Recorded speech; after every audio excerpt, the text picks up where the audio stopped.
नमस्कार बच्चों, मैं धर्मेंद्र एक बार फिर से स्वागत करता हूं आपके अपने YouTube चैनल इजी है पर। बच्चों, इस वीडियो के अंदर हम सभी आपके साथ मिलकर करने वाले हैं क्लास 10th एनसीईआरटी मैथमेटिक्स का बहुत ही बेहतरीन चैप्टर, जिस चैप्टर का नाम है बच्चों ट्रायंगल। इससे पहले की वीडियो में हमने इसी चैप्टर की एक बहुत ही बेहतरीन टॉपिक को यानी थ्योरम 6.1 को बहुत ही प्यार से समझा था, और इस वीडियो में हम आपके साथ मिलकर समझने वाले हैं थ्योरम 6.2 यानी कन्वर्ज ऑफ बीपीटी के बारे में। क्या कहती है थ्योरम, कैसे काम करती है थ्योरम, समझेंगे बहुत ही आराम से और स्मूथ से। और हाँ, भूलिएगा मत, ये आपके एग्जाम के लिए बहुत ही ज्यादा इंपॉर्टेंट है। चलिए समझते हैं थ्योरम 6.2। बच्चों, इस थ्योरम को समझने से पहले ना मैं आपको जरूर समझाना चाहूंगा कौन सी थ्योरम, बीपीटी यानी थ्योरम 6.1, क्योंकि अगर आपको वो थ्योरम आती है तो ये थ्योरम उससे भी आसान है, और अगर वो नहीं आती तो वो मुश्किल है तो ये भी मुश्किल होगी। तो सबसे पहले बीपीटी देखते हैं क्या कहती थी। बच्चों, बीपीटी थ्योरम हमें ये कहती थी कि अगर हमारे पास एक ट्रायंगल है, अगर हमारे पास एक ट्रायंगल है ए बी सी, ट्रायंगल है क्या बच्चों, ए बी सी। क्या नाम है ट्रायंगल का, ए बी सी। अरे बता दो सर, ए बी सी। इस ट्रायंगल की किसी भी दो साइड को, कौन सी साइड, दो साइड को, मान ले एक साइड लिया हमने ए बी और दूसरी साइड ली हमने ए सी। किसी भी ट्रायंगल की किसी दो साइड्स के ऊपर कोई भी दो अलग अलग पॉइंट ले लीजिए, ले लिया सर। इस पॉइंट का नाम दिया डी, इस पॉइंट का नाम दे दिया ई, ठीक है सर। इन दोनों को आपस में मिला दो तो ये लाइन बन गई डीई। तो क्या कहती है बीपीटी थ्योरम, बीपीटी थ्योरम क्या कहती है, वो कहती है कि किसी ट्रायंगल की किसी दो साइड्स के अलग अलग दो बिंदुओं से मिलाने वाली लाइन, कौन सी लाइन है, डीई, अपने सामने वाली लाइन, अपने सामने वाली लाइन, अपने सामने वाली लाइन की क्या होती है, पैरेलल होती है। यानी डीई पैरेलल है किसके, सीई के। डीई पैरेलल है किसके, बीसी के। डीई किसके पैरेलल है, बीसी के। और अगर डीई बीसी के पैरेलल है तो क्या कहता है सर, क्या कहते हैं, क्या कहते हैं, हमने कहा कि एडी के नीचे उसका हाफ यानी बीडी और एई के नीचे उसका हाफ ईसी आपस में क्या होंगे, इक्वल होंगे। दोबारा बताता हूं, बीपीटी थ्योरम ये कहती है कि किसी भी ट्रायंगल की दो साइड्स को मिलाने वाली लाइन अपने सामने वाली लाइन के क्या होती है, पैरेलल होती है। तो अगर वो लाइन पैरेलल है तो उस ट्रायंगल का जो प्रोपोर्शन होगा यानी जो रेशो होगा, साइड्स का रेशो होगा, वो भी आपस में क्या होगा, इक्वल होगा। यानी एडी के नीचे बीडी आया, एडी के नीचे बीडी आया तो एई के नीचे क्या आएगा, बीसी आएगा। अब गौर करना, इसमें हमें गिवन होता है, क्या गिवन होता है, क्या गिवन होता है कि डीई पैरेलल है बीसी के, डीई पैरेलल है बीसी के, डीई पैरेलल है बीसी के। और हमें क्या निकालना होता है, AD upon DB, AD upon DB, AE upon EC, AE upon EC, ये हमें निकालना होता है। अब हम आज की क्लास में आपके साथ करने वाले हैं कन्वर्ज ऑफ बीपीटी। क्या करने वाले हैं, converse of BPT. Converse of BPT क्या कहती है, समझना।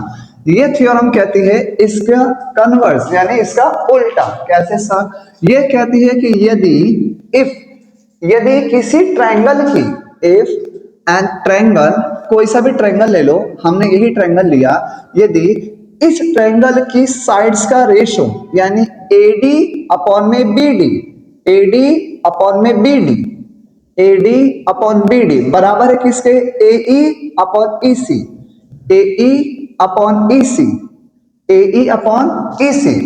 तो जो वो लाइन होगी ना, कौन सी लाइन सर, डीई, वो अपने सामने वाली लाइन के क्या होगी, पैरेलल होगी। सामने वाली लाइन के क्या होगी, पैरेलल होगी।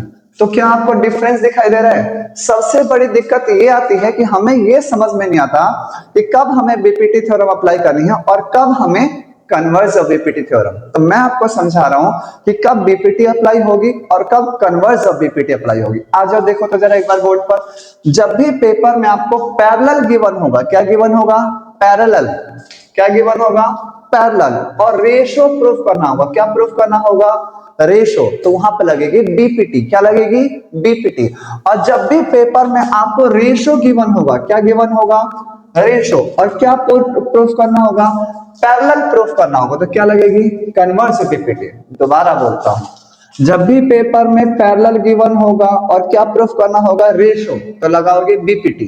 जब भी पेपर में रेशो गिवन होगा, क्या प्रूफ करना है, पैरेलल प्रूफ करना है, तो क्या लगेगा, कन्वर्स ऑफ बीपीटी। क्लियर हो गया सर, रेशो गिवन है, पैरेलल प्रूफ करना है, कन्वर्स लगेगा। सर पैरेलल गिवन है, रेशो प्रूफ करना है, बीपीटी लगेगी। बात आ गई समझ में। तो आज इस वीडियो में हम आपके साथ सीखने वाले हैं कन्वर्स ऑफ बीपीटी का प्रूफ। सीखें, आ जाओ। तो आ जाओ, मैं दिखाता हूं आपको कैसे कन्वर्स ऑफ बीपीटी हमें प्रूफ करनी है। गौर करना, कन्वर्स ऑफ बीपीटी के लिए बच्चों सबसे पहले हमें एक ट्रायंगल को लेट करना होगा। क्या करेंगे, हम लेट करेंगे। हमने लेट कर लिया, एक ट्रायंगल है ए, एक ट्रायंगल है बी और एक ट्रायंगल है बच्चों सी। ट्रायंगल लेट करेंगे ए बी सी। हमें इस ट्रायंगल की दो साइड्स ले ली, हमने इस ट्रायंगल की दो साइड्स ली, एक ए बी लिया, एक ए सी लिया, ए बी लिया, ए सी लिया। ए बी के ऊपर एक पॉइंट लिया बच्चों डी, क्या लिया, डी, और ए सी के ऊपर एक पॉइंट ले लिया बच्चों ई, और हमने क्या करा, डी ई को आपस में क्या कर दिया, ज्वाइन कर दिया। हमें क्या गिवन है, हमें इस थ्योरम के लिए गिवन है, हमें क्या गिवन है, गिवन है, क्या गिवन है सर, हमने कहा ना कन्वर्स तब लग सकता है जब हमें रेशो गिवन हो और पैरेलल प्रूफ करना हो। तो सर रेशो गिवन है, सर गुरुजी रेशो कैसा, एडी के नीचे आएगा बीडी। अच्छा सर ठीक है, एडी के नीचे क्या आया, बीडी। सर दूसरा एई के नीचे आएगा ईसी, एई के नीचे आएगा क्या चीज, एईसी, क्या आएगा, ईसी। ये हमें गिवन है। सर प्रूफ क्या करना है, टू प्रूफ, क्या प्रूफ करना है, क्या प्रूफ करना है, हमें ये प्रूफ करना है कि ये जो लाइन है डीई, ये जो लाइन है डीई अपने सामने वाली लाइन, अपने सामने वाली लाइन बीसी के क्या है, पैरेलल है, बीसी के क्या है, पैरेलल है। तो हमें ये प्रूफ करना है। करें प्रूफ, पक्का, पढ़े, आ जाओ। ऐसा कैसे प्रूफ कर दे सर, प्रूफ करने के लिए कुछ होना तो चाहिए ना। ठीक है, हमें प्रूफ क्या करना है कि डीई किसके पैरेलल है, बीसी के। डीई किसके पैरेलल प्रूफ करना है, बीसी के। डीई किसके पैरेलल प्रूफ करना है, बीसी के। सर आप ऐसा करो, डीई को पैरेलल प्रूफ करना है ना बीसी के, डीई को किसके पैरेलल प्रूफ करना है, बीसी के। तो हम अब अपने मन से एक लाइन को ड्रॉ कर देते हैं, हम अपने मन से एक लाइन को ड्रॉ कर लेते हैं। मैं मान लेता हूं, मान लो ना, घबराना नहीं है, ठीक है क्या। मान लिया पॉइंट डी से मैंने एक लाइन ड्रॉ कर दी, ये खट्स, और ये हो गया पॉइंट एफ। क्या हो गया, पॉइंट एफ। हमने माना है डीई पैरेलल नहीं मानी है, मैंने माना है, क्या माना मैंने, कि जो डीएफ लाइन है ना वो पैरेलल है बीसी के। डीएफ लाइन किसके पैरेलल है, बीसी के। मैं इस बात को लिख देता हूं, मैं इस बात को लिख देता हूं। कैसे लिखेंगे कंस्ट्रक्शन में सर, क्या लिखेंगे कंस्ट्रक्शन, क्या लिखेंगे, हम कहेंगे draw a line, draw a line DF. क्या हमने लाइन ड्रॉ करी है, डीएफ। क्या लाइन ड्रॉ करी है, डीएफ। क्या लाइन ड्रॉ करी है, DF, DF, DF, DF, which is parallel, जो क्या है, पैरेलल है, पैरेलल टू बीसी। समझ में आया। हमने अपने मन से, क्वेश्चन ने कहा था कि डीई पैरेलल है बीसी के, प्रूफ करके दिखाओ। यानी हमें गिवन नहीं है कि ये पैरेलल है, हमने कहा ठीक है पैरेलल मत हो। हम अपने मन से एक लाइन मान लेते हैं जो पॉइंट डी से शुरू होकर एफ पे खत्म हो रही है, और हमने कह दिया ये जो डीएफ लाइन है, ये जो डीएफ लाइन है, ये जो डीएफ लाइन है, अपने सामने वाले लाइन, अपने सामने वाले लाइन बीसी के क्या है, पैरेलल है। ऐसा मान लिया, भरोसा है ना, मेरे पर भरोसा रखो, बस मान लिया। और अगर ऐसा है तो लिख दो कि डी एफ पैरेलल है किसके, बीसी के। अरे हाँ या ना, हाँ या ना, बोल तो दो, हाँ सर। सर अब अगर पैरेलल गिवन है, पैरेलल गिवन है तो रेशो बराबर होगा, हाँ सर बिल्कुल। तो लिख दो पैरेलल गिवन है तो रेशो बराबर होगा। ठीक है सर, कैसे, तो अब प्रूफ दे देते हैं, प्रूफ देते हैं। क्या सर प्रूफ दोगे, कहेंगे इफ माफ कीजिएगा, इफ क्या चीज, डी एफ पैरेलल है किसके बच्चों, बीसी के। डी एफ पैरेलल है बीसी के, तो इसका मतलब जरा यहाँ पे गौर करेंगे, जरा इधर गौर करेंगे, दिखाई दे रहा होगा, हाँ सर, ए बी सी, यहाँ पर पॉइंट है डी, इस पॉइंट का नाम दे दिया हमने एफ, और अगर ये लाइन ये डी एफ बी सी के पैरेलल है, डी एफ बी सी के पैरेलल है, तो एडी के नीचे बीडी आएगा, एडी के नीचे बीडी आएगा, एडी के नीचे बीडी आएगा, और एएफ के नीचे सीएफ आएगा, एएफ के नीचे सीएफ आएगा, एएफ के नीचे सीएफ आ जाएगा। ऐसा क्यों सर? भरोसा है तो कुछ भी तोड़ना लिख दोगे। अरे हमने कब कहा कि हम आपका भरोसा तोड़ रहे हैं? हम बताएंगे क्यों। सर बाय बीपीटी हम तो कहीं नहीं रहे, हम तो बता रहे हैं बीपीटी के थ्रू कि अगर दो लाइनों का रेशो, दो लाइन एक दूसरे के पैरेलल है तो ट्रायंगल का रेशो एक दूसरे के क्या होता है? इक्वल होता है। आया समझ में? आया कि नहीं आया? आया कि नहीं आया? हाँ सर समझ में आ गया। आप जरा इसको देखो बालक, देखो देखो देखो देखो क्या लिखा है सर, एडी अपॉन बीडी बराबर AE upon EC, AD upon BD बराबर एई अपॉन ईसी। और आपने जो प्रूफ करा है उसको देखो बालक, देखो देखो देखो देखो देखो, एडी अपॉन बीडी बराबर AF upon CF, AD upon BD बराबर एएफ अपॉन सीएफ। सर कुछ समझ में आ रहा है? क्या आ रहा है बालक? कुछ तो आ रहा है। हाँ हाँ बिल्कुल सही समझ रहे हो, जो समझ रहे हो सही समझ रहे हो। क्या सर एडी अपॉन बीडी यहाँ पे भी है, एडी अपॉन बीडी यहाँ पे भी है, एडी अपॉन बीडी यहाँ पे भी है, एडी अपॉन बीडी यहाँ पे भी है। तो इस क्वेश्चन का, इसका एलएचएस क्वेश्चन इसके एलएचएस के बराबर है, इसका एलएचएस इसके एलएचएस के बराबर है, तो इसका आरएचएस इसके आरएचएस के भी क्या होगा? बराबर होगा। एलएचएस बराबर बराबर, तो आरएचएस के बराबर होगा। हाँ या ना? हाँ या ना? हाँ सर। ये हो जाएगा फर्स्ट और इसे मान लो सेकंड, ये हो गया फर्स्ट और इसे मान लो सेकंड। मैं थोड़ा सा इरेज कर दूं, क्या थोड़ा इरेज करूं, साइड में लिखता हूं, गौर करना थोड़ा सा। हाँ यहाँ पे लिखता हूं मैं क्या, ऑन इक्विटिंग फर्स्ट एंड सेकंड, एक और दो को इक्वेट करने पर, मतलब बराबर रखने पर। सर एलएचएस बराबर है एडी अपॉन बीडी बराबर AE upon EC, AD upon BD बराबर एएफ अपॉन सीएफ। एलएचएस बराबर है तो आरएचएस भी बराबर होगा। इसका मतलब क्या है सर? इसका मतलब क्या है? इसका मतलब है कि एई अपॉन ईसी बराबर होगा AF upon CF, AF upon में सीएफ। अब जरा पढ़ो, दिखाई दे रहा है वीडियो के अंदर? पूरा दिखाई तो दे रहा है? हाँ सर बिल्कुल दिखाई दे रहा है। ठीक है आज दिखाई दे रहा है, क्लियर दिखाई दे रहा है। आप सर फर्स्ट एंड सेकंड को देखा तो अब ये क्या है सर? ये क्या है सर? एई अपॉन